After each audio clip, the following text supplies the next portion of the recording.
Hi மக்களே, இன்னைக்கு என்ன வீடியோ பார்க்க போறீங்கன்னா, நான் இன்னைக்கு மலபார் கோல்ட் அண்ட் டைமண்ட்க்கு போறேன். அதுக்கான அவுட்ஃபிட் எப்படி இருக்கு சொல்லுங்க. இன்னைக்கு இந்த சாரியில தான் போறேன். இன்னைக்கு நான் பிளாக் அண்ட் ஒயிட்ல தான் போறேன். இந்த சாரியை பார்த்தீங்கன்னா வரி குத்துற மாதிரி இருக்கும். இந்த கல்வனின் காதலியா என்னன்னு தெரியல, அந்த படம் நினைக்கிறேன். கல்வனின் காதலி.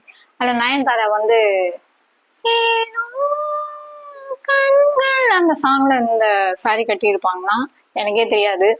நான் இன்னைக்கு காலையில அந்த வீடியோ பார்க்கும்போது தான் கிட்டத்தட்ட மிஸ் மேட்ச் ஆகி அப்படிதான் இருக்குன்றாங்க. ஸோ பாருங்க எப்படி இருக்கு சொல்லுங்க. அண்ட் இந்த ஸ்டெட்டு பாருங்க, டான்ஸ் ஆடுற மாதிரி இருக்கும் இந்த ஸ்டெட்டு. அண்ட் அதுக்கேற்ற மாதிரி பேங்கிள், அதுக்கேற்ற மாதிரி வாட்ச் எப்படி இருக்கு சொல்லுங்க. பேசிக்கலி எனக்கு சாரியே கட்ட தெரியாது. நான் வந்து கான்வென்ட் ஸ்கூல்ல படிச்சதுனால மாடர்ன் ட்ரெஸ் தான் அதிகமாக போடுவேன். ஸோ இன்னைக்கு நானாவே கட்டி எத்தனை நாளைக்கு தான் அடுத்தவங்களே நாடுறது, நானே கட்டி பழகி ஏதோ கட்டினேன். ஸோ ஏதோ எனக்கு தெரிஞ்சதை கட்டியிருக்கேன். கேவலமா இருந்தால் தயவு செஞ்சு திட்டாதீங்க. ஓகே, அடுத்த வீடியோவில் சந்திப்போம். பாய்.